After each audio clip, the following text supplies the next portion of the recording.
যে ব্যক্তি প্রতিশোধী স্পৃহার আগুনে জ্বলতে থাকে তার অন্তরের রক্তক্ষরণ কখনো বন্ধ হয় না।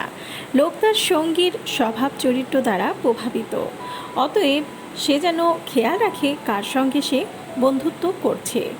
যারা কোনো স্বার্থের বশবর্তী হয়ে তোমার কাছে আসে, পরীক্ষা না করে তাদের বন্ধুত্বের প্রতি আস্থা স্থাপন করো না। যাকে তুমি ঘৃণা করো তাকে ভয় করে চলো। আপনি যখন উপরের দিকে উঠতে থাকবেন তখন চারদিক থেকে আপনার কাছের মানুষগুলো দূরে সরে যাবে।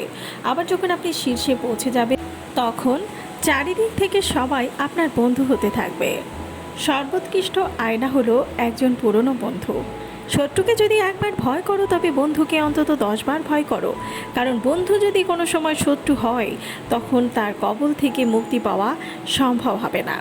বন্ধুদের মধ্যে সব কিছুতেই একতা থাকে। যদি থাকে বন্ধুর মন গাং পার হইতে কতক্ষণ। আস্থাই বন্ধুত্বের একমাত্র বন্ধন সূত্র। বন্ধুত্ব করার সময় ধীর গতির হও, আর বন্ধুত্ব হয়ে গেলে প্রতিনিয়তভাবে পরিচর্যা করো।